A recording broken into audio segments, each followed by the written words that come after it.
अस्सलाम वालेकुम। आज हमने लिंक देखना है लैंग्वेज इंटीग्रेटेड क्यूरी।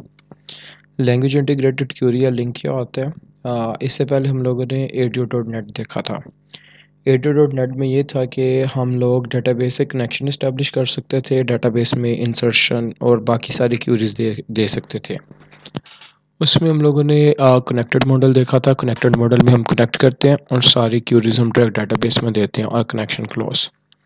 और डिस्कनेक्ट फैशन में क्या होता था, कनेक्शन इस्टेब्लिश करने के बाद हम लोग डाटा सेट के अंदर डाटा मंगवा लेते थे और उसके बाद हम उसके ऊपर अपनी सारी की सारी ट्रांजैक्शंस करते थे।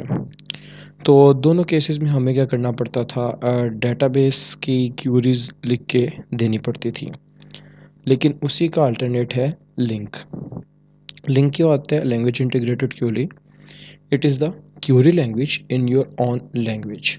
फॉर एग्जांपल मैं सी शार्प में कोड कर रहा हूँ, तो सी शार्प का ही सिंटैक्स यूज़ करते हुए मैं वो सेम क्यूरीज दे सकता हूँ जो कि मैं एसक्यूएल की क्यूरी लिख के ADO.NET के थ्रू देता था। तो अब अगर मैं सी शार्प का ही सिंटैक्स यूज़ करूँगा तो वो लिंक होगा। तो लिंक एक क्यूरी लैंग्वेज है जो कि आपकी अपनी लैंग्वेज के अंदर होती है, फॉर एग्जांपल सी शार्प या विजुअल बेसिक में। और लिंक यूज़ किस लिए होते हैं? लिंक डाटा रिट्रीव करने के लिए यूज़ होता है डिफरेंट ऑब्जेक्ट से। ऑब्जेक्ट्स में आपके पास अरेज, जेनेरिक और नॉन जेनेरिक आ जाएंगे। आपकी अपनी बनाई क्लासेस, एक्सएमएल, डाटा सेट और डाटाबेसिस से। ये ना सिर्फ डाटा रिट्रीव कर सकता है, ये डाटा इंसर्ट भी कर सकता है, अपडेट भी कर सकता है डाटाबेस में। जो लिंक है ये एसक्यूएल डाटाबेसिस को सपोर्ट करता है सिर्फ, लेकिन डाटाबेसिस के अलावा ये डाटा सेट, एक्सएमएल, ऑब्जेक्ट्स, बाकी चीज़ों को भी सोर्स कर रहा है। तो ये मैनी डाटा एंटिटीज़ को सपोर्ट कर रहा है। और क्योंकि ये मल्टीपल डाटा एंटिटीज़ को सपोर्ट करता है और ये सी शार्प का अपना सिंटेक्स होगा, लिहाजा इसका सेम सिंटेक्स होगा तमाम डाटा सोर्सेज के लिए।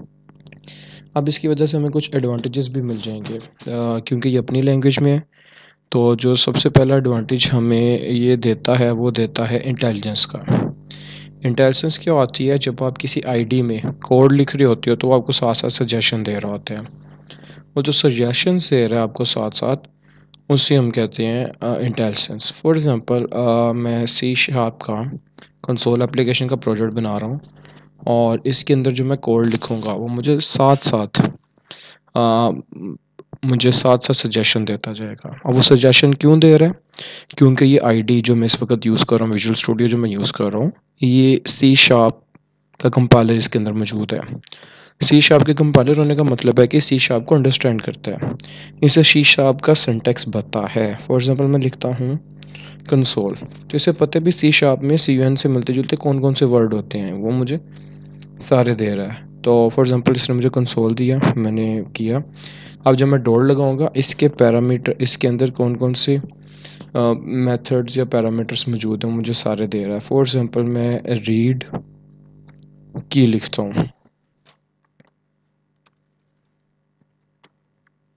मैं रीड की लिख लेता हूँ। तो ये इंटेलिजेंस का फ़ीचर है। इंटेलिजेंस का फ़ीचर क्या होता है कि आपका IDE आपको साथ साथ सजेशन दे रहा होता है कि इसके अंदर फ़लाँ पैरामीटर या मेथड मौजूद है, ये आपको साथ साथ सजेशन दे रहा है। This is intelligence. इंटेलिजेंस आपको उसी केस में मिल सकती है जब आपका IDE उस लैंग्वेज को अंडरस्टैंड कर सकता हो। और अगर मैं यहीं पे SQL की क्यूरी लिखूँगा, फॉर एग्जांपल मैं लिखता हूँ सेलेक्ट स्टैटिक फ्रॉम, लेकिन मुझे साथ इंटेलिजेंस नहीं दे रहा। क्यों? क्योंकि SQL लैंग्वेज को तो ये समझते ही नहीं है। SQL लैंग्वेज तो जाएगी मेरे SQL सर्वर पे जाएगी, वहाँ पे अगर कोई सिंटैक्स एरर होगा मुझे वहाँ पे जाके पता चलेगा। लेकिन अगर यहाँ पे कोई एरर होता है, कोई इस तरह का इशू होता है, तो मुझे नहीं पता चलेगा। लेकिन अगर आप अपनी ही लैंग्वेज का कोड लिखते हो, जैसे ये सी शार्प का सिंटैक्स था, तो मुझे साथ से इंटेलिजेंस का फीचर भी प्रोवाइड कर रहा है, साथ साथ मुझे एरर भी बता रहा है कि आपने फ़लाँ जगह पे सिंटैक्स की मिस्टेक कर दी है। तो अगर आप अपनी ही लैंग्वेज में कोड लिख रहे हो जिसे आपका आईडी समझता है, तो आपको इंटेलिजेंस और इजी डिबगिंग का फीचर लाजमी मिलेगा। लेकिन अगर आप उसमें किसी और लैंग्वेज का कोई थर्ड पार्टी का कोड लिख रहे हो जो उसे अंडरस्टैंड नहीं करता, तो आपको इंटेलिजेंस का फीचर नहीं देगा। तो जो हमारे पास लिंक है, इसके जो एडवांटेजेस है, एक ये कि इंटेलिजेंस का फीचर प्रोवाइड करते हैं।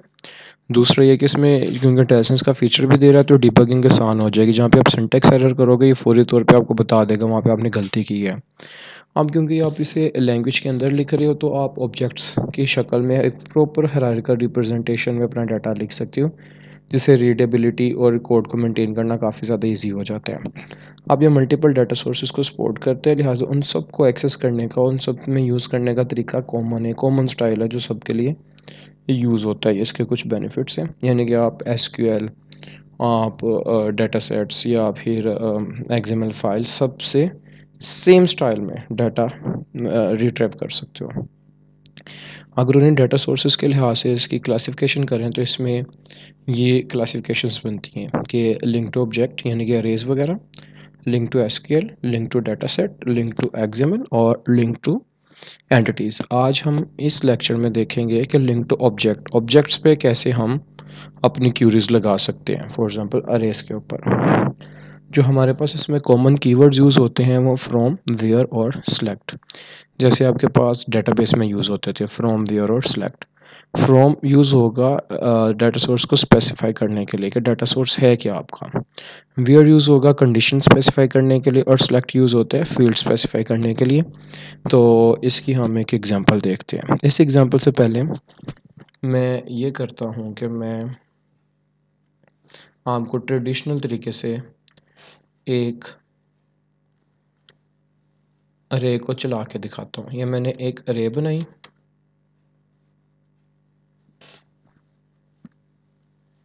इस अरे की टाइप है स्ट्रिंग। मैंने स्ट्रिंग टाइप की अरे बनाई, अरे का नाम रखा स्टूडेंट्स, और मैं लिखता हूँ कंसोल राइट लाइन, और इसमें अरे का नाम है स्टूडेंट्स।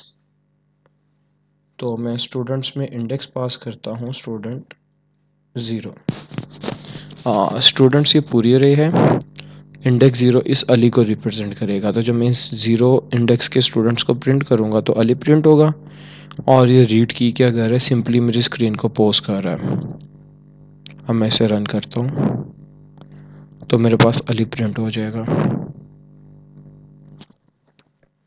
अब अगर मैंने सबके लिए चलाना है तो मुझे इसे क्या करना पड़ेगा, इसे किसी लूप के अंदर एनक्लोज करना पड़ेगा। तो मैं फॉर ईच लूप लगा लेता हूँ इसके लिए। अब क्योंकि इसकी टाइप स्ट्रिंग है, स्ट्रिंग std इन स्टूडेंट्स,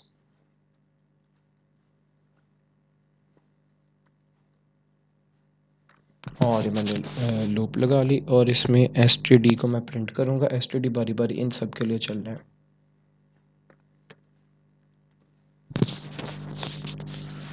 तो इस तरीके से मेरे पास सारे स्टूडेंट्स अली, असलम, अकरम, अमजद, अकमल और शबीर सारे के सारे प्रिंट हो गए।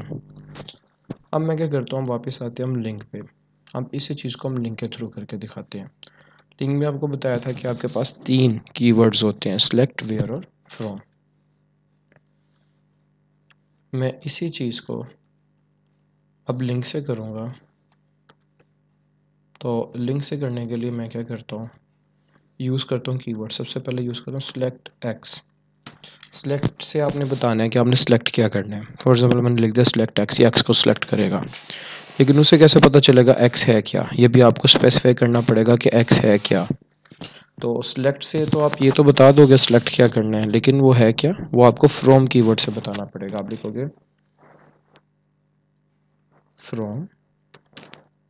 अब आपने स्पेसिफाई करना है ये एक्स है क्या। इस वक्त मैं डाटा सोर्स के तौर पे मैं इस अरे को यूज़ करूँगा।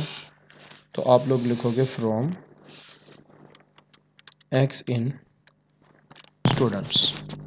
तो आपने एक्स स्पेसिफाई किया है कि एक्स की जो है वो स्टूडेंट्स की एंटिटीज़ हैं। फॉर एग्जांपल इसके एलिमेंट्स हैं। फॉर एग्जांपल अली एक्स है, असलम एक्स है, अकरम एक्स है, अमजद एक्स है, अकमल एक्स है और शबीर एक्स है। तो आपको क्या करना है, आपने बताना है कि सिलेक्ट क्या करना है और वो है क्या, वो भी आपको स्पेसिफाई करना पड़ेगा। For example from x in students, तो ये डाटा सोर्स है आपका एक्स इन स्टूडेंट्स, यानी कि स्टूडेंट्स डाटा सोर्स है। इसके अंदर जो एलिमेंट्स हैं वो एक्स हैं। अब इस क्यूरी को हमने सेव करना है। सेव करने के लिए वी आर एक हमारे पास जो हमारे पास यूनिवर्सल डाटा टाइप यूज़ होती है जो कि हर डाटा टाइप को अडोप्ट कर लेती है। मैं इसके अंदर लिख लेता हूँ नेम्स इज़ इक्वल टू। तो अब ये क्या करेगा, हमारे पास क्यूरी बन गई, बिल्कुल आपके डाटाबेस जैसी है लेकिन तरतीब थोड़ी डिफरेंट है। तो आपने उसे बताया कि एक्स को सिलेक्ट करना है और कहाँ से सिलेक्ट करना है ये भी बताया कि ये एक्स स्टूडेंट्स के अंदर एग्जिस्ट करते हैं। अब मैं इस नेम को टाइप क्या रखी, VAR, ये हमारे पास यूनिवर्सल डाटा टाइप होती है, इसमें हम कोई भी डाटा स्टोर कर सकते हो। अब मैं यहाँ पे इस नेम्स के लिए लूप लगाता हूँ।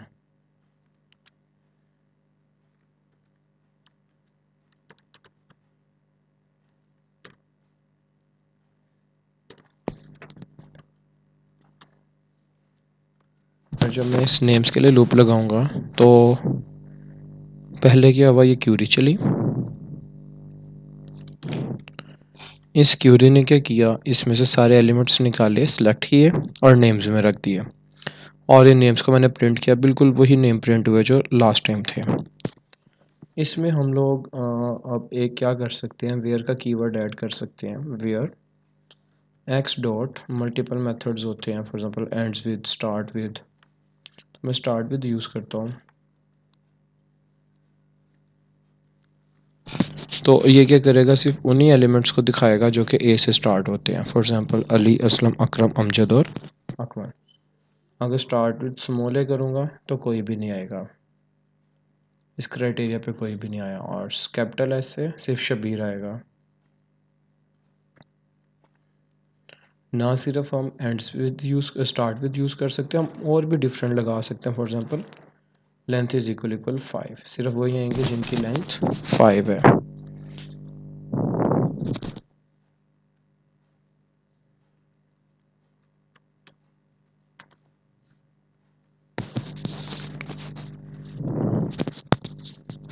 तो असलम, अकरम, अमजद और अकमल की लेंथ 5 थी। कोड को थोड़ा मैनेज करने के लिए, मैं हॉरिजॉन्टल कोड लंबा ना हो जाए तो मैं इसे थोड़ा मैनेज करने के लिए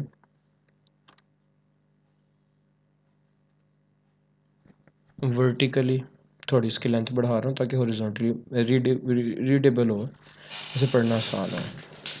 तो इस तरीके से हमारे पास फ्रॉम, वेयर और सेलेक्ट काम करता है। तो इसे रिवाइज करता हूँ। तो सब आपने ये बताना है कि सिलेक्ट क्या करना है। फॉर एग्जांपल सिलेक्ट करना है स्टूडेंट। अब स्टूडेंट क्या है वो आपको स्पेसिफाई करना पड़ेगा फ्रॉम में। तो आप लिखोगे फ्रॉम स्टूडेंट इन स्टूडेंट्स, कि इस स्टूडेंट्स के अंदर ये स्टूडेंट्स हैं, इन स्टूडेंट्स के अंदर हर एलिमेंट स्टूडेंट है। और आप इसी के ऊपर अपनी रिस्ट्रिक्शन भी लगा सकते हो। फॉर एग्जांपल कि उन्हीं स्टूडेंट्स को सिलेक्ट करेगा जिनकी लेंथ 5 है। और ये सारे मैंने लेके एक VR टाइप के नेम्स में स्टोर कर दिया और नीचे लूप में मैंने इसे प्रिंट कर दिया। मैं चला के दिखाता हूँ। तो इस तरीके से हम ये काम कर सकते हैं। अब मैं क्या करता हूँ, मैं एक और रे बनाता हूँ जिसकी टाइप होगी मेरे पास इंटीजर। अब मैं क्या करता हूँ, इन इंटीजर्स में से पॉजिटिव नंबर चूज़ करता हूँ। तो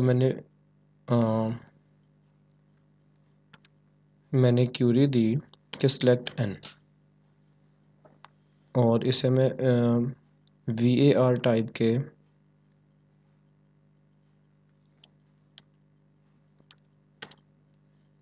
एक ऑब्जेक्ट बनाता हूँ पॉजिटिव नंबर, जिसमें सेव करता हूँ सिलेक्ट एन। अब एंस के वो आपको बताना पड़ेगा। आपको फ्रॉम एन इन, ये आपका डाटा सोर्स है नम्स, तो एन इन नम्स। अब एन इन नम्स बता दिया। अब ये क्या करेगा, इन सारे एन को सिलेक्ट कर लेगा। अब मैं चाहता हूँ नहीं, सिर्फ पॉजिटिव नंबर सेलेक्ट हो, तो मैं वेयर का क्लोज ऐड करूँगा। Where n is greater equal 0। और नीचे मुझे थोड़ी सी मॉडिफिकेशन करनी पड़ेगी क्योंकि अब की बार ये मैंने VR दिया है, और VR क्या करता है, जो एलिमेंट आता है उसके मुताबिक अडोप्ट हो जाता है। अब यहाँ से इंटीजर आएगा तो अब की बार ये जो है पॉजिटिव नंबर से इंटीजर में कन्वर्ट हो जाएंगे। तो मुझे इंट लगाना पड़ेगा और इसका नेम है ये। और आपने अगर मीनिंगफुल नेम देना है तो आप नेम चेंज कर सकते हो। तो जब मैं इसे चलाऊँगा तो इसने सिर्फ और सिर्फ पॉजिटिव नंबर्स गेट किए, ये -2 को स्किप कर गया, 1 के बाद डायरेक्ट 3 आ गया। तो इस तरीके से हम वेयर, फ्रॉम और सेलेक्ट को यूज़ करते हुए डिफरेंट तरह की क्यूरीज दे सकते हैं। तो अब एक और एग्जांपल कर लेते हैं।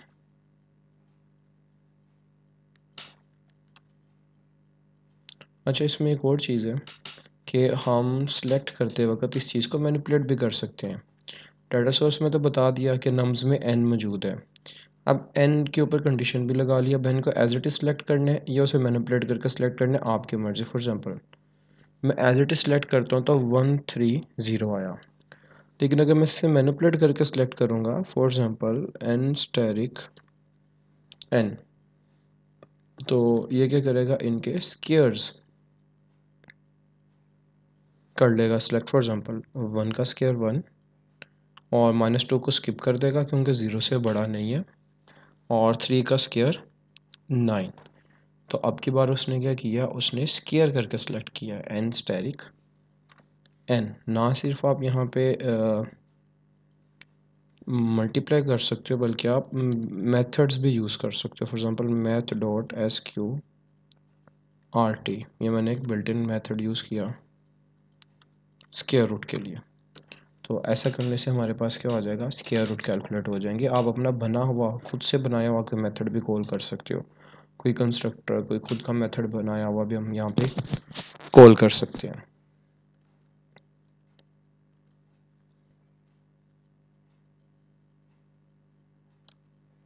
अब एक और चीज़ देख लेते हैं। अब मैं यहाँ पे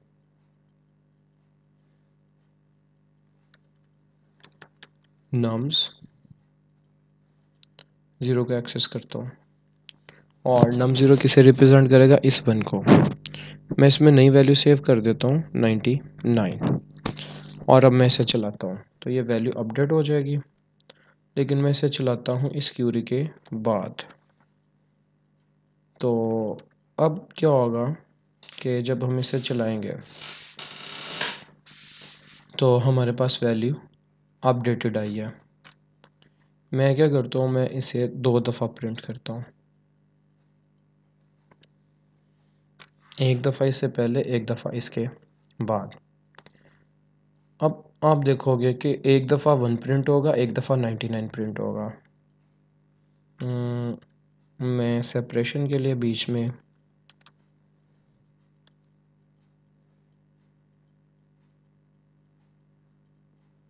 ये भी लगा लेता हूँ।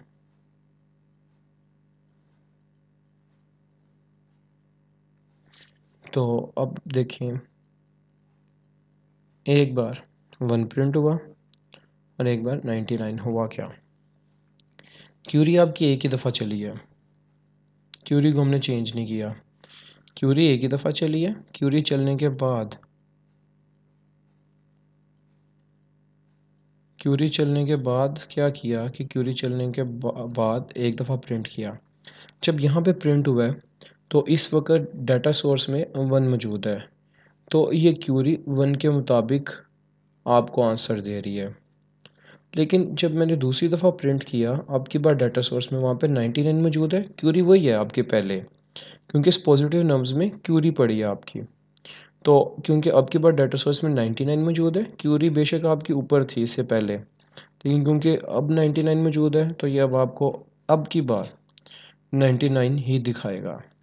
तो एक बार उसने 1 दिखाया, एक बार उसने 99 दिखाया, डिपेंड करते उस वक्त डाटा सोर्स में पड़ा गया हुआ है। तो क्यूरी कहाँ पे है इससे फ़र्क नहीं पड़ता, आपके डाटा सोर्स में क्या है इससे फ़र्क पड़ता है। तो एक दफ़ा प्रिंटिंग के वक्त डाटा सोर्स में 1 था और दूसरी दफ़ा प्रिंटिंग में डाटा सोर्स में 1 था, हालांकि क्यूरी दोनों के लिए से पहले की चल चुकी हुई है। तो ये बात आपने ज़हन में रखनी है कि आपकी क्यूरी जहाँ पे भी चलती है, आपके डाटा सोर्स में जो पड़ा होगा, प्रिंट करने पे आपको अपडेटेड या एक्सेस करने पे आपको अपडेटेड वैल्यूज़ ही मिलेंगी। जैसे यहाँ पे डाटा सोर्स में हमने वैल्यू चेंज की तो यहाँ पे मैं एक्सेस कर रहा हूँ, उसे प्रिंट कर रहा हूँ, तो यहाँ पे मुझे अपडेटेड वैल्यूज़ ही मिलेंगी। और यहाँ पे क्यूरी तो चल गई है, मैं वैल्यू अपडेट नहीं की तो यहाँ पे मुझे पुरानी वैल्यूज़ ही मिलेंगी। तो इस तरीके से हम अगर वैल्यू अपडेट करते हैं तो उससे पहले या बाद में हम एक्सेस कर सकते हैं। तो हमने देखा कि 3 कॉमन कीवर्ड्स होते हैं, फ्रॉम, वेयर और सेलेक्ट। तो एक एग्जांपल हमने देखी अरे की, अरे बनाई हमने स्ट्रिंग टाइप, और एक और अरे बनाई हमने इंटीजर टाइप। अब हम एग्जांपल देखते हैं। इसमें हम लिस्ट तो अरे तो बनाएंगे, लेकिन अरे हम किसी क्लास के ऑब्जेक्ट की बनाएंगे। तो इसके लिए मैं क्या करता हूँ, एक क्लास जनरेट कर लेता हूँ। इस क्लास का नाम रखा है ईमेल। इसके 2 पैरामीटर्स हैं, एक का नेम है नेम और दूसरे का नेम है एड्रेस। दोनों की टाइप स्ट्रिंग है। अब इसके लिए मैंने कंस्ट्रक्टर बनाया जो कि सेम क्लास के नेम का होता है, और इस कंस्ट्रक्टर की मदद से मैं 2 वैल्यूज़ लेके इन नेम को सेट कर रहा हूँ और एड्रेस इसे भी सेट कर रहा हूँ। तो ये दोनों वैल्यूज़ मैं इस कंस्ट्रक्टर के थ्रू सेट कर रहा हूँ, और ये क्या करेगा, क्लास बना देगा। अब ये इसका एलिमेंट बनाने के लिए मुझे क्या करना होगा, मुझे न्यू स्पेस इसका नेम और ब्रैकेट में नेम, कंस्ट्रक्टर को नेम और ईमेल पास करनी पड़ेगी। फॉर एग्जांपल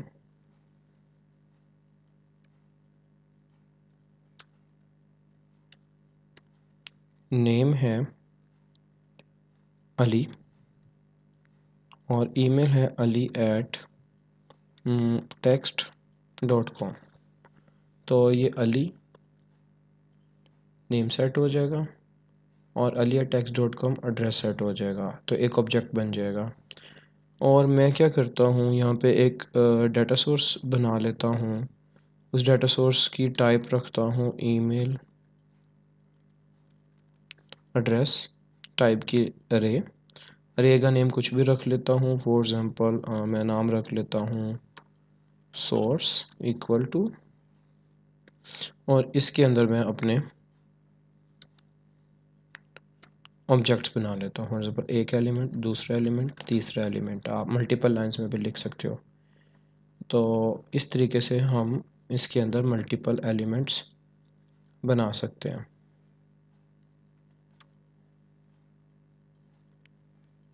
तो मैंने क्या किया, ये डिफरेंट वैल्यूज़ पास करके तो 3 ऑब्जेक्ट बना लिए, एक अली का, एक यासिर का और एक अहमद का। अब मैं क्या करता हूँ, मैं इसके लिए अपनी सिलेक्शन बनाता हूँ। var टाइप रख ली और ऑब्जेक्ट का नेम लिख लेता हूँ सिलेक्शन इज़ इक्वल टू, और वही कमांड्स आपको पता है, select space name. For example मैं दे देता हूँ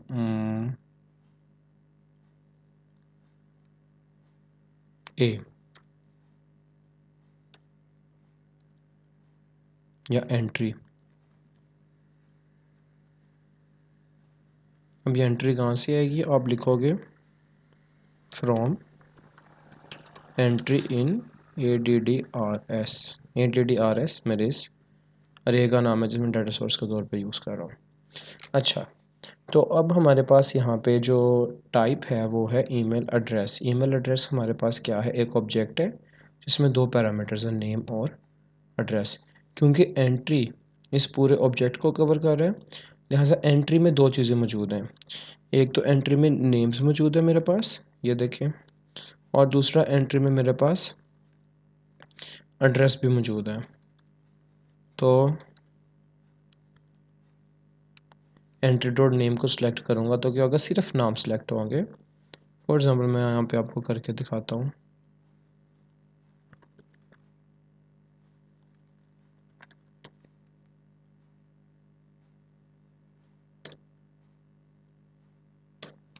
तो इस केस में क्या हुआ, मेरे पास सिर्फ नेम सेलेक्ट हुए हैं, अली, यासिर और अहमद। और अगर मैं यहाँ पे नेम की बजाय एड्रेस कर लेता, अब मेरे पास सिर्फ एड्रेस सेलेक्ट होते और इन दोनों की ईमेल आईडीज़ आ गई। तो हमारे सिनेरियो पे डिपेंड करता है। और मैं वेयर क्लोज भी ऐड कर सकता हूँ। For example where entry dot address dot ends with dot PK. अब ये सिर्फ उन्हीं ऑब्जेक्ट्स को सिलेक्ट करेगा जिनके ये सिर्फ उन्हीं ऑब्जेक्ट्स को सिलेक्ट करेगा जिनके एड्रेस के एंड पे पीके आता है। यानी कि मैं क्राइटेरिया में मैं उसका एड्रेस यूज़ कर रहा हूँ, लेकिन सिलेक्ट में उसका नेम कर रहा हूँ। तो ये देखें, ये क्या करेगा, पीके वाली, सिर्फ पीके वाली, एक इसमें पीके आ रहा है, एक इसमें पीके आ रहा है, अली और यासिर। इन दोनों की ईमेल की बजाय इसने क्या किया, इन दोनों के नेम सेलेक्ट कर लिए। तो मैं अगर यहाँ पे एड्रेस लिखता तो ये अब इन दोनों के एड्रेस सेलेक्ट कर लेता। तो आप वेयर में एक अलहदा चीज़ और सिलेक्ट में अलहदा चीज़ बिल्कुल लिख सकते हो। और अगर मैं पूरे का पूरा एंट्री सेलेक्ट करता, अब मेरे पास क्या हो गया, अब मेरे पास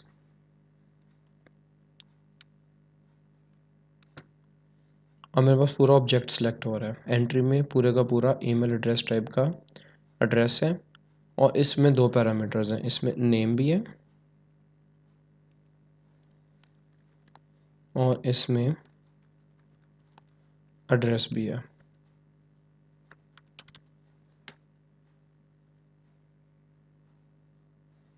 ऐसे प्रिंट करके दिखाता हूँ। तो अब की बार उसने दो ऑब्जेक्ट सेलेक्ट किए, उन दो के एंड पे डॉट पी के आ रहा है, उन दोनों के एड्रेस के एंड पे डॉट पी के आ रहा है और सिलेक्ट क्या करना है, पूरा ऑब्जेक्ट। तो अली और उसकी आईडी, यासिर और उसकी आईडी दोनों सेलेक्ट होंगे। तो ये देखें, अली और उसकी आईडी, यासिर और उसकी आईडी दोनों सेलेक्ट हुए हैं। तो इस तरीके से आप पूरा ऑब्जेक्ट भी सिलेक्ट कर सकते हैं, ऑब्जेक्ट का कोई एक एट्रीब्यूट भी सिलेक्ट कर सकते हैं और एक सिलेक्ट करके लेकिन कंडीशन में आप दूसरा भी यूज़ कर सकते हैं। फॉर एग्ज़ाम्पल ये कि एड्रेस हमने कंडीशन में लगाया लेकिन सिलेक्ट हम नेम कर रहे हैं। तो इस तरीके से हम क्लास के ऑब्जेक्ट्स की भी लिस्ट को, उसके अरे को हम यूज़ कर सकते हैं अपने डाटा सोर्स के तौर पे।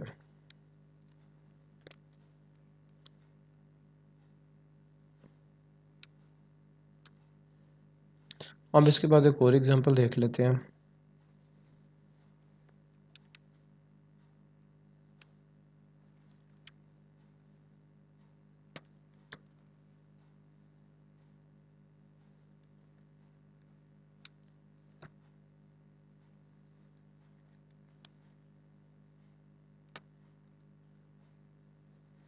अब की बार क्या किया, नम्स नाम की एक रे बनाई, उस रे में कुछ नंबर्स हैं और उन नंबर्स को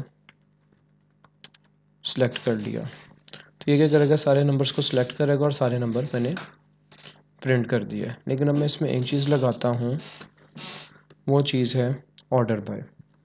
तो आप ऑर्डर बाय का कीवर्ड यूज़ कर सकते हो, ऑर्डर बाय एन। यह क्या करेगा, अब सिलेक्ट तो करेगा लेकिन ऑर्डर करके, और बाय डिफ़ॉल्ट ये असेंडिंग ऑर्डर में सिलेक्ट करता है। फॉर एग्जांपल -19 5 0 और सारे तरतीब से आ गए। अगर आप डिसेंडिंग ऑर्डर में लगाना चाहते हो तो आप कीवर्ड डिसेंडिंग यूज़ कर सकते हैं। तो डिसेंडिंग के कीवर्ड से ये क्या कर रहा है, आपके पास डिसेंडिंग ऑर्डर में इन सब को प्रिंट कर रहा है। तो सिलेक्ट करते वक्त आप क्या कर सकते हैं, ऑर्डर का कीवर्ड यूज़ कर सकते हैं और इसके साथ आप वेयर भी यूज़ कर सकते हैं। For example where is greater equal 0। तो ये क्या करेगा, ज़ीरो से बड़ों को सिर्फ तरतीब लगाएगा। तो इसने सिर्फ ज़ीरो से बड़े सेलेक्ट किए और उन्हीं को तरतीब लगाई। तो ऑर्डर बाय का हमारे पास कीवर्ड यूज़ करता है तरतीब लगाने के लिए। ऑर्डर बाय डिफ़ॉल्ट असेंडिंग, और अगर आप डिसेंडिंग लगाना चाहते हैं तो आप साथ कीवर्ड डिसेंडिंग यूज़ करते हैं।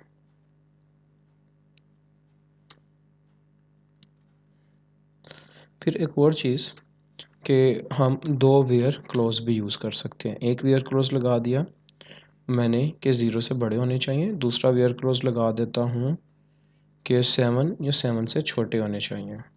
तो अब क्या होगा कि ये 10 भी इंक्लूड नहीं होगा, क्यों? ये 7 से बड़ा 7 से छोटा नहीं है। और ये -19 भी इंक्लूड नहीं होगा, क्यों? ये 0 से बड़ा नहीं है। तो जब मैं इसे चलाऊँगा दो वेयर क्लोज के साथ, तो दोनों वेयर क्लोज की कंडीशंस फुलफ़िल होंगी।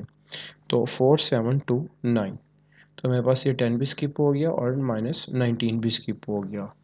और इस तरीके से हम दो दो वेयर क्लोज भी दे सकते हैं अपनी क्यूरी के अंदर।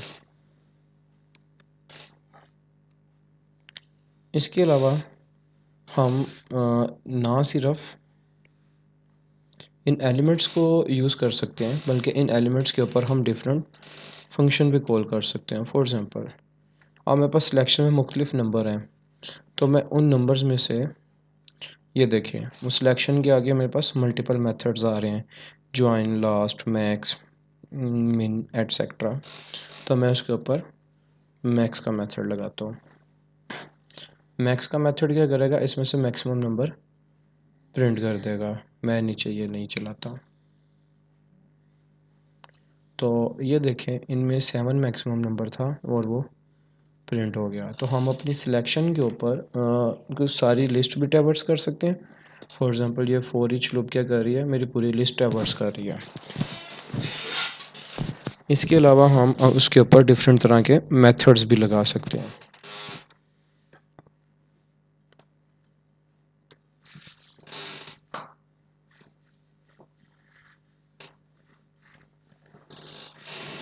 अब हम दो वेयर क्लोज तो यूज़ कर ली हम लोगों ने। अब देखते हैं क्या दो फ्रॉम क्लोज यूज़ हो सकते हैं। तो दो फ्रॉम क्लोज यूज़ करने के लिए हमारे पास दो डाटा सोर्स होने चाहिए। तो ये मैंने दो डाटा सोर्स बना लिए, एक करैक्टर्स और दूसरा करैक्टर 2। तो ये डिफरेंट डाटा सोर्सेज हैं। मैं क्या करूँगा, अब दो फ्रॉम क्लोज लगाऊंगा। तो मैं एक जेनेरिक डाटा टाइप बना लेता हूँ और इसके अंदर मैं सिलेक्शन सेव कर लूँगा, इक्वल टू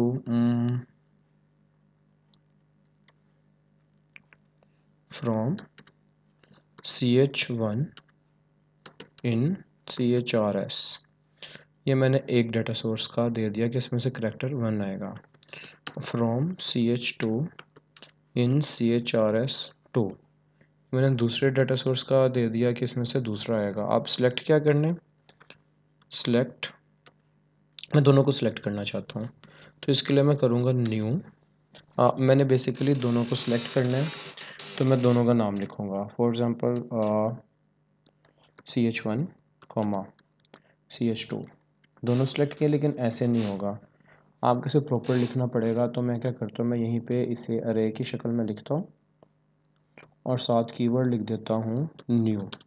ये क्या करेगा, यहीं पे इसका न्यू ऑब्जेक्ट बनाएगा और यहीं से रिटर्न कर देगा। तो अब क्या होगा, यहाँ से इनका एक ऑब्जेक्ट बनेगा न्यू और वो रिटर्न हो जाएगा सिलेक्शन में। तो अब मैंने इसे प्रिंट कैसे करना है, प्रिंट करते वक्त इसकी टाइप क्या होगी, क्योंकि वी आर यूनिवर्सल टाइप है, ये अडॉप्ट करता है। अब क्योंकि यहाँ से ऑब्जेक्ट आ रहा है तो इसकी टाइप उसके मुताबिक है। तो यहाँ पे मैं सिंपली वी आर लिख देता हूँ ताकि मेरा काम कर जाए। तो वी आर कुछ भी नाम दे सकते हैं हम। तो जब मैं इसे चलाऊँगा तो ये आपके सामने सिलेक्शन आ गई है। इस सिलेक्शन में क्या है, अगर हम इसे देखें तो बाहर वाला फ्रॉम में सबसे पहले क्या आएगा, ए। इस ए को पकड़ेगा और उसके बाद क्या करेगा, अंदर वाले सोर्स के साथ एक्स के साथ मैच करेगा। तो यहाँ पे ए, यहाँ पे एक्स, ए और एक्स रिटर्न हुए और यहाँ पे नीचे प्रिंट हो गए।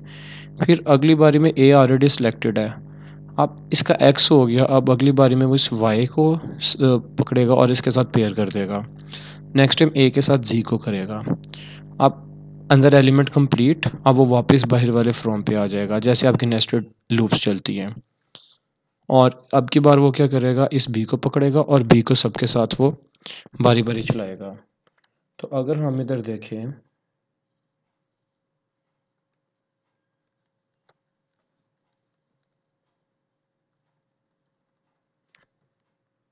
तो अगर हम अब देखें तो मेरे पास उसने ए को बारी बारी एक्स वाई जी, फिर बी को बारी बारी एक्स वाई जी और सी को बारी बारी एक्स वाई जी सबके साथ उसने इकट्ठा किया और मुझे यहाँ पे शो कर रहा है। तो इसके अलावा हम यहाँ पे एक और ट्रिक ये कर सकते हैं कि मैं एनकैप्सुलेशन के लिए अगर मैं बचाना चाहता हूँ कि ना ये इधर ना चले, तो मैं ये कर सकता हूँ कि मैं ऊपर एक क्लास बना सकता हूँ। उस क्लास को कुछ भी नाम दे देते हैं। फॉर एग्ज़ाम्पल मैं इसका नेम रख देता हूँ कंबाइन या मेक पेयर।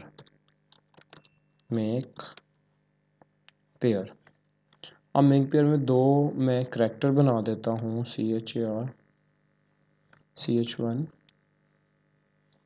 CHAR CH2 और इसका जो कंस्ट्रक्टर होगा सेम नेम होना चाहिए, जो कि मेरा मेक पेयर है। और कंस्ट्रक्टर को दो पैरामीटर्स देंगे, फॉर एग्ज़ाम्पल C1 और C2। और ये क्या करेगा, कि इन दो पैरामीटर्स CH1 और दूसरा पैरामीटर CH2, इस CH1 और CH2 की वैल्यूज़ सेट कर देगा।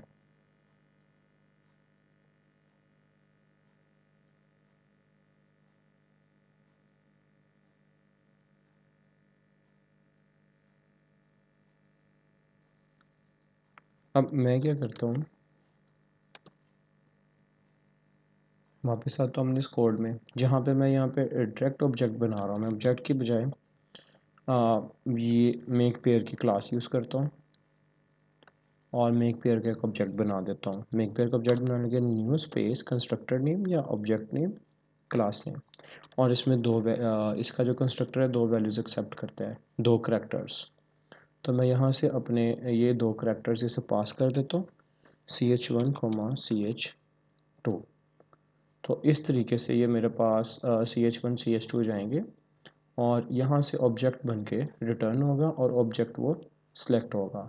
तो इस तरीके से आप एक क्लास के थ्रू भी इनकैप्सुलेशन करते हुए अपने ऑब्जेक्ट बना सकते हैं। तो इस केस में भी हमारे पास ये देखें, अब मेक पेयर टाइप के ऑब्जेक्ट्स आए और वो मेक टाइप के ऑब्जेक्ट्स प्रिंट हो गए। अब इन्हें एक्सेस करने के लिए आपको क्या करना पड़ेगा, dot CH1 and similarly dot CH2, और मैं सेपरेटर लगा रहा हूँ बीच में,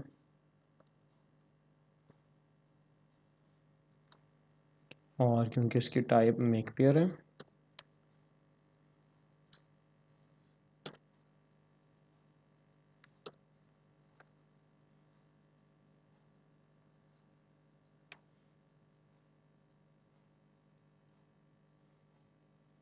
तो object dot CH1 object dot CH2। तो यहाँ से ऑब्जेक्ट्स आए सिलेक्शन में और उस ऑब्जेक्ट के दो पैरामीटर्स हैं CH1 CH2, तो ये दोनों यहाँ पे ट्रैवर्स हो रहे हैं। तो एक्स के ए के साथ एक्स, ए के साथ वाई, ए के साथ जी, बी के साथ एक्स एंड सो ऑन। तो इस तरीके से हम नेस्टेड तरीके से नेस्टेड फ्रॉम लगा के हम उन्हें एक्सेस कर सकते हैं। और एक्सेस करने के बाद हम उनका पेयर यहाँ पे किसी क्लास के थ्रू भी बना सकते हैं, उसका तरीकाकार ये है। और सेम काम हम डायरेक्ट भी कर सकते हैं। डायरेक्ट के लिए न्यू कीवर्ड और अरे वाली ब्रैकेट के अंदर हम एलिमेंट्स। तो आपकी मर्ज़ी, आप कोई भी तरीका फॉलो कर सकते हैं। आप क्लास के थ्रू भी कर सकते हैं और आप डायरेक्ट मेथड से भी इस चीज़ को डील कर सकते हैं।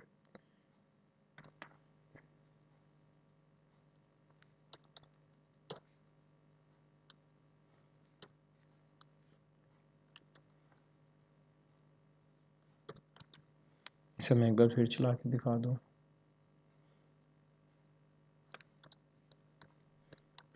इसके बाद नेक्स्ट एग्जांपल करते हैं।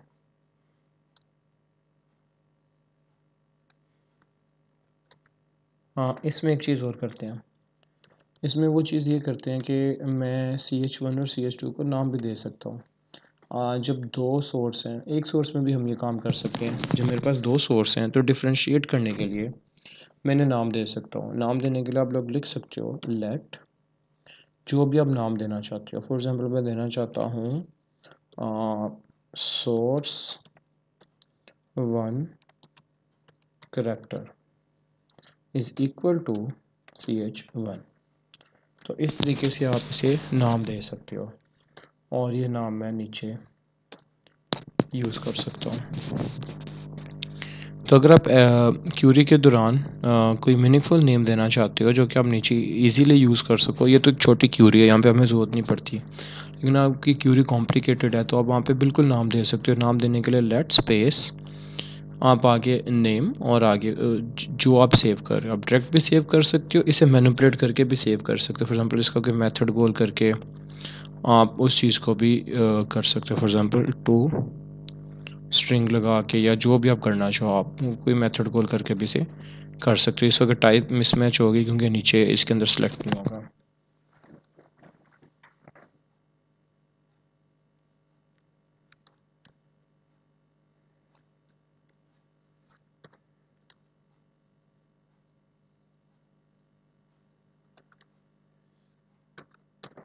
अब नेक्स्ट एग्जांपल देखते हैं। इसमें एक डाटा सोर्स बनाया strs नाम का, तो इसमें अल्फ़ा बीटा गैमा है। तो ये क्या करेगा, अल्फ़ा उठाएगा, बीटा और गैमा, और इसने क्या किया कि उस str को एक वेरिएबल का नेम बना के उसमें सेव कर दिया। और इसके बाद ये जो करैक्टर अरे आई लेट्स अल्फ़ा, उसी करैक्टर अरे को एक और डाटा सोर्स के तौर पे यूज़ कर लिया। यानी कि इस एग्जांपल में नेस्टेड फ्रॉम भी है और लेट भी है, और दूसरी चीज़ ये कि जो एक डाटा सोर्स हमें वैल्यू दे रहा है, फॉर एग्जांपल ये अल्फ़ा दे रहा है, दूसरा डाटा सोर्स उसी अल्फ़ा को, उसी वैल्यू को एक और डाटा सोर्स के तौर पे यूज़ कर रहा है, दूसरा फ्रॉम। यानी कि इसे डाटा सोर्स पे अल्फ़ा मिला और अंदर वाले ने क्या किया, उस अल्फ़ा का ए अलहदा, एल अलहदा, पी अलहदा, एच अलहदा, ए अलहदा करके कर लिया। ये टू और एक पहले कन्वर्ट कर लिया था हमने। फिर उसके बाद बीटा मिलेगा, बी अलहदा, ई अलहदा, टी अलहदा, ए अलहदा, फिर गैमा का जी अलहदा, ए अलहदा, एम ए। अब इसके अलावा ऑर्डर भी कर रहा है, यानी कि इन सब के ए सारे अलहदा हो जाएंगे, उसके बाद बी आ जाएगा एक, और ये सारे तरतीब से आ जाएंगे। इसे चला के देखते हैं। तो ये देखें इसमें क्या हुआ कि वो सारे अल्फ़ा या अल्फ़ा के सारे करैक्टर्स अलहदा हो गए, वो सारे करैक्टर सोर्स के तौर पे यूज़ हुए। फिर बीटा के सारे करैक्टर सोर्स के तौर पे यूज़ हुए, गैमा के सारे करैक्टर सोर्स के तौर पे यूज़ हुए। इसके बाद सारे करैक्टर्स ऑर्डर्ड हुए और उसके बाद ये सारे के सारे सिलेक्ट हो गए। तो इस तरीके से हम मल्टीपल टेक्निक्स को इकट्ठा यूज़ कर सकते हैं।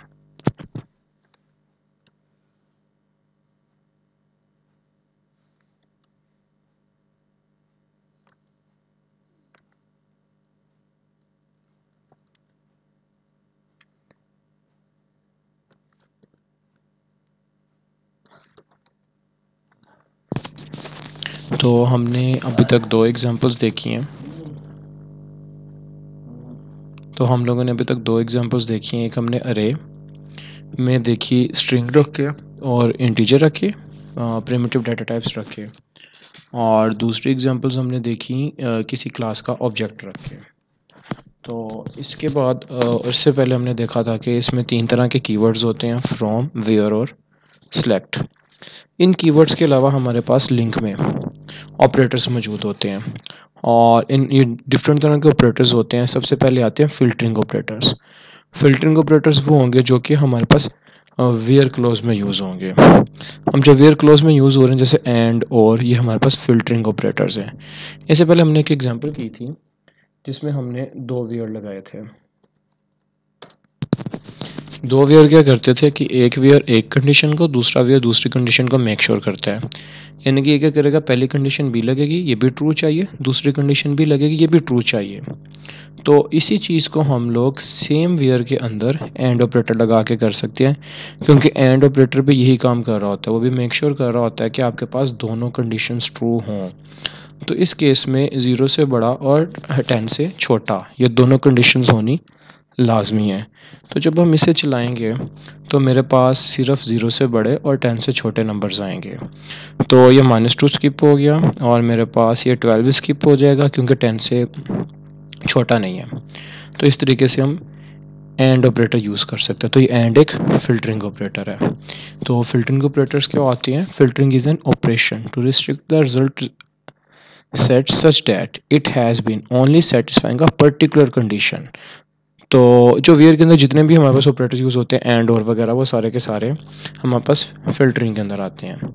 तो इसकी एक और एग्जांपल कर लेते हैं।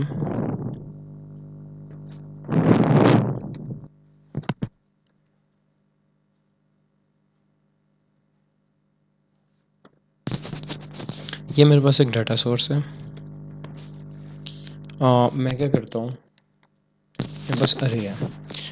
मैं क्यूरी लिखता हूँ, टाइप बना लेता हूँ, selection is equal to from URL in STRS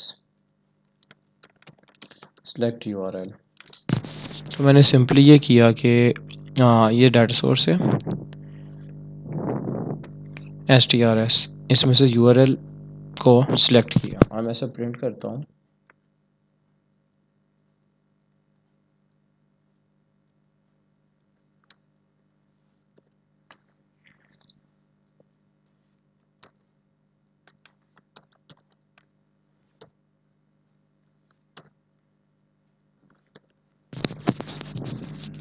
तो ये मेरे पास सारी की सारी URLs सिलेक्ट हो गई। अब मैंने इसके ऊपर क्राइटेरिया लगाना है, फ़िल्टरिंग लगानी है कि सिर्फ वही सिलेक्ट हों जो कि .NET पे ख़त्म होती हैं। तो मैं लगाऊंगा where URL dot ends with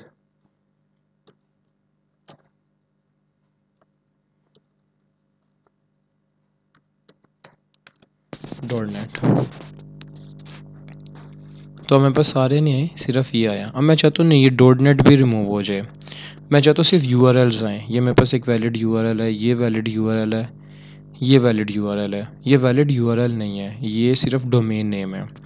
valid URL में आपके पास होस्ट नेम भी होता है, तो host name plus domain name हो।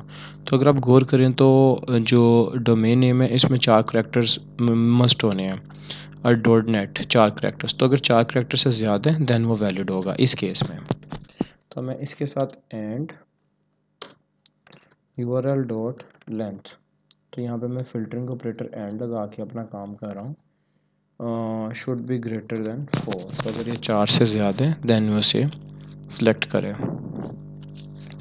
तो इस तरीके से उसने मेरे पास सिर्फ इनके URLs को सिलेक्ट किया है जो कि 4 से ज़्यादा और एंड पे .NET आता है। तो इस तरीके से हम स्ट्रिंग्स में और इंटीजर में दोनों में हम फ़िल्टरिंग ऑपरेटर्स एंड और वगैरह यूज़ कर सकते हैं।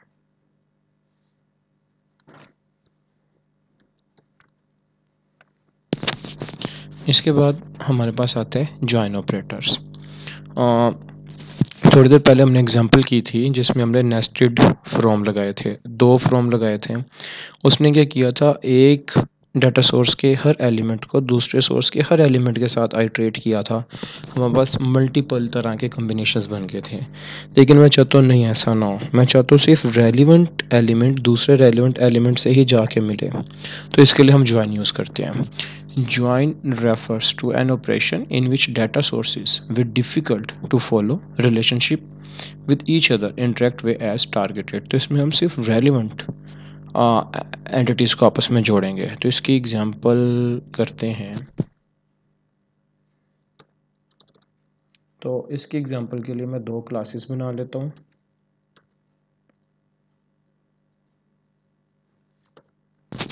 इसकी एग्जांपल के लिए मैं 2 क्लासेस बना रहा हूँ। एक क्लास का नेम रखा आइटम, इसमें 2 मेंबर्स रख दिए, इसमें 2 एट्रीब्यूट्स रख दिए, एक नेम और दूसरा item number. For example item number 1 name marker, item number 2 name duster, item number 3 name stapler. और इसका कंस्ट्रक्टर बना लिया जो क्लास के नेम जैसा ही होता है।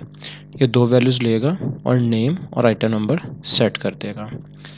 और इसका ऑब्जेक्ट कैसे बनेगा, न्यू स्पेस आइटम और आगे ब्रैकेट में हम 2 वैल्यूज़ दे देंगे। सिमिलरली मैंने एक और क्लास बना ली इन स्टॉक।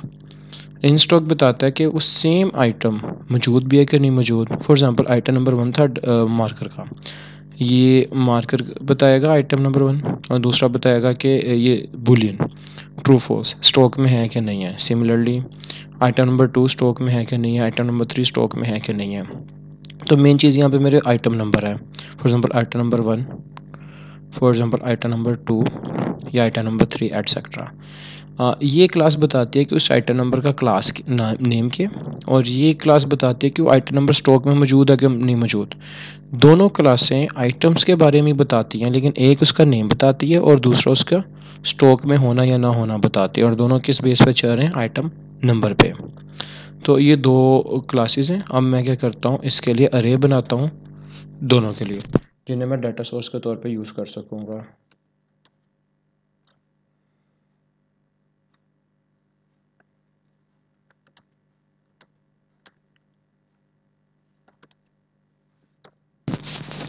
तो ये मैंने आइटम्स नाम की अरे बनाई, जिसको मैंने आइटम नंबर और आइटम्स के नेम दे दिए। फॉर एग्जांपल सा, रेंच, हैमर।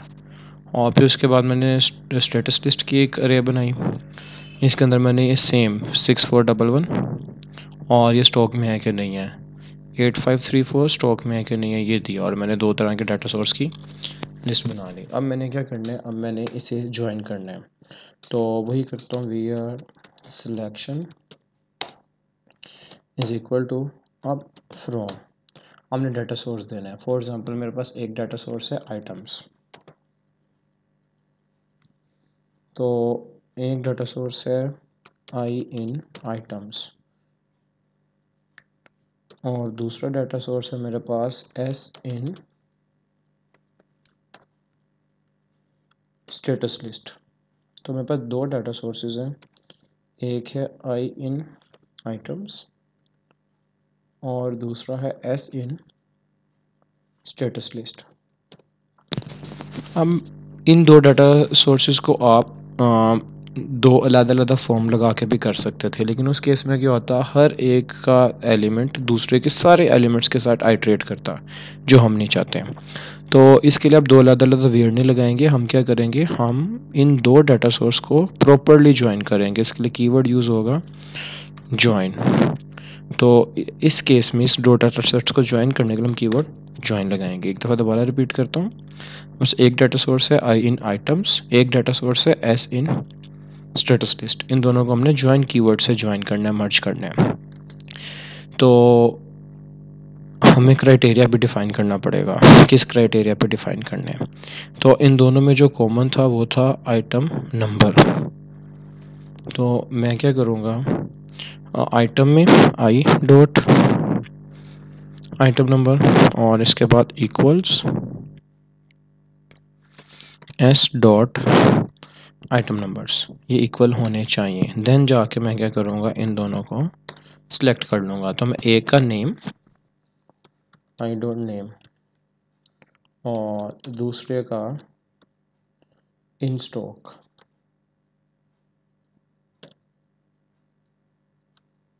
स्टेटस। तो मैं दूसरे की ये चीज़ चेक कर लेता हूँ, इन स्टॉक। लेकिन इन दोनों को कैसे करना है, आपने वही तरीका कि आप इन दोनों को अरे वाली ब्रैकेट्स में न्यू कीवर्ड के साथ लिखोगे, तो इस तरीके से ये सिलेक्शन होगी। तो दोबारा रिपीट कर देता हूँ, हमारे पास दो डाटा सोर्स थे, I in items, S in status list. इन दोनों को हमने ज्वाइन कीवर्ड से इकट्ठा किया, और इसके बाद ऑन कीवर्ड से मैं बता रहा हूँ कि इन दोनों में सिलेक्शन क्राइटेरिया का होगा। आई रिपीट, मेरे पास दो डाटा सोर्स थे। आई रिपीट, मेरे पास दो डाटा सोर्स थे, I in items, S in status list. इन दोनों को ज्वाइन कीवर्ड से ज्वाइन किया और ऑन कीवर्ड से बताया कि किस क्राइटेरिया पे इन्हें ज्वाइन करना है। और इसके बाद मैंने सिलेक्ट में एक का नेम और दूसरे का इन स्टॉक यूज़ किया, और न्यू कीवर्ड से मैंने यहाँ पे नया इसका ऑब्जेक्ट बना लिया। अब मैं क्या करता हूँ, फॉर ईच लगाता हूँ। अब यहाँ पे मेरे पास वी आर टाइप बेहतर है, var OBJ in selection. तो इसमें मैं अपना ऑब्जेक्ट प्रिंट कर देता हूँ। तो जब हमने इस मिलती जुलती चीज़ को नेस्टेड फ्रॉम में चलाया था तो हमारे पास मल्टीपल कम्बिनेशंस बन गए थे। लेकिन अगर आप देखें हम सिर्फ रेलिवेंट कम्बिनेशंस बने हैं, किस्सा है कि नहीं है, हैमर है कि नहीं है, तो सिर्फ रेलिवेंट रेंच वगैरह हमारे पास सिर्फ रेलिवेंट कम्बिनेशंस बन रहे हैं। तो एक तरीका जो लास्ट टाइम भी आपसे शेयर किया था कि आप यहाँ पे न्यू की बजाय ऊपर की क्लास बना के एनकैप्सुलेशन भी कर सकते हैं। तो यहाँ पे मैं क्या करता हूँ, एक टेम्परेरी क्लास बना लेता हूँ। उस टेम्परेरी क्लास की मदद से मैं क्या करूँगा, मैं एनकैप्सुलेशन कर लूँगा। ये टेम्परेरी क्लास क्या करती है, दो पैरामीटर एक्सेप्ट करती है और ये कंस्ट्रक्टर इसका क्या कर रहा है, उसका ऑब्जेक्ट रिटर्न कर रहा है। तो यहाँ पे न्यू हमारे पास तरीका क्या होगा, न्यू कीवर्ड, कंस्ट्रक्टर नेम और ब्रैकेट में हम क्या करेंगे, वो वैल्यूज़ पास कर देंगे। तो वैल्यूज़ क्या है मेरे पास, एक है आई डॉट नेम और दूसरा है एस डॉट इन स्टॉक। तो इस केस में मैं ऑब्जेक्ट डॉट नेम और ऑब्जेक्ट डॉट इन स्टॉक ये दो चीज़ें प्रिंट करूँगा।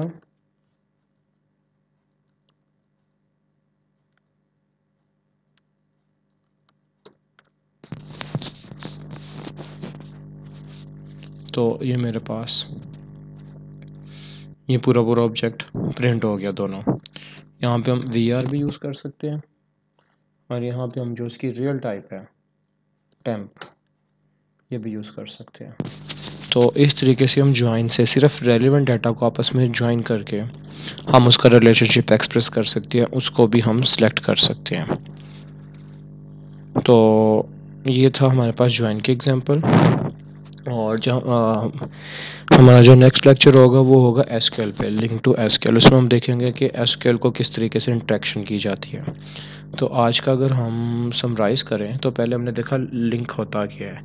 लैंग्वेज इंटीग्रेटेड क्यूरी होते हैं हमारी अपनी ही प्रोग्रामिंग लैंग्वेज में क्यूरी, अपनी प्रोग्रामिंग लैंग्वेज का सिंटैक्स यूज़ करते हुए क्यूरी देना, ऑब्जेक्ट्स एक्सएमएल डाटा से डेटाबेसेस में से डाटा रिट्रीव करना, अपडेट करना। क्योंकि मल्टीपल सोर्सेज को सपोर्ट करती है लिहाजा इन सबका सिंटैक्स क्या होगा, स्टाइल क्या होगा, कॉमन होगा। अब क्योंकि ये अपनी ही लैंग्वेज के अंदर है, क्योंकि इसके लिए एक हायरार्की रिप्रेजेंटेशन यूज़ की जा सकती है, हम ऑब्जेक्ट्स बना सकते हैं। और क्योंकि अपनी ही लैंग्वेज है, इंटेलिजेंस और डिबगिंग का अच्छा फीचर हमें मिल जाता है। अगर इसकी क्लासिफिकेशन करें तो लिंक टू ऑब्जेक्ट हमने आज कवर किया। लिंक टू ऑब्जेक्ट में हमने अरेज डिफरेंट तरह की बना के उसके ऊपर इसे ट्राई किया। इसके अलावा LINQ to SQL, LINQ to dataset, LINQ to XML और एंटिटीज़ एग्जिस्ट करते हैं। इसमें जो 3 कीवर्ड यूज़ होते हैं, फ्रॉम, वेयर और सिलेक्ट। फ्रॉम बताता है कि आपका फ्रॉम बताएगा कि आपका डाटा सोर्स क्या है। फॉर एग्जांपल इस एग्जांपल में फ्रॉम स्टूडेंट एंड स्टूडेंट्स, ये डाटा सोर्स बता रहा है कि स्टूडेंट्स के अंदर स्टूडेंट एग्जिस्ट करता है, ये आपका डाटा सोर्स है। वेयर इसके ऊपर कंडीशन लगाता है। लेट्स इस एग्जांपल में लेट्स सपोज इस एग्जांपल में आपको बता रहा है कि स्टूडेंट उन्हीं को सिलेक्ट करना है जिनकी लेंथ 5 के इक्वल है। और सिलेक्ट बताता है कि आपने सिलेक्ट किसे करना है। इस केस में आप स्टूडेंट को सिलेक्ट कर रहे हो। आप इसे मैनिपुलेट करके भी सिलेक्ट कर सकते हो, इसे कैपिटलाइज कर लो, स्मॉल कर लो, क्योंकि फॉर्मूला अप्लाई कर लो। फिर हमने एक क्लास ऑब्जेक्ट की एग्जांपल देखी। इसमें हमने क्लास बनाई और उस क्लास के ऑब्जेक्ट्स को अरे में रख के हमने उसके ऊपर क्यूरीज लगाई। फिर हमने देखा फिल्टरिंग ऑपरेटर्स क्या होते हैं। फिल्टरिंग ऑपरेटर्स वो होंगे जो वेयर क्लॉज में यूज़ होते हैं, जो फिल्टर करने के लिए होते हैं, एंड और वगैरह। और लास्ट में हमने देखा कि जॉइन ऑपरेटर्स क्या होते हैं। जॉइन ऑपरेटर यूज़ होगा दो डाटा सोर्सेज को ज्वाइन करने के लिए, ताकि उनका रिलेशनशिप हम एक्सप्रेस करके उसको सिलेक्ट कर सकें। और इस पे हमने एक एग्जांपल देखी। तो नेक्स्ट टाइम हम लोग इंशाल्लाह देखेंगे लिंक टू एसक्यूएल। तो आपको अगर कोई क्यूरी हो आप कमेंट कर सकते हो, आप मुझे ईमेल कर सकते हो, या आप नेक्स्ट लेक्चर में पूछ सकते हो मुझसे। अल्लाह हाफिज़।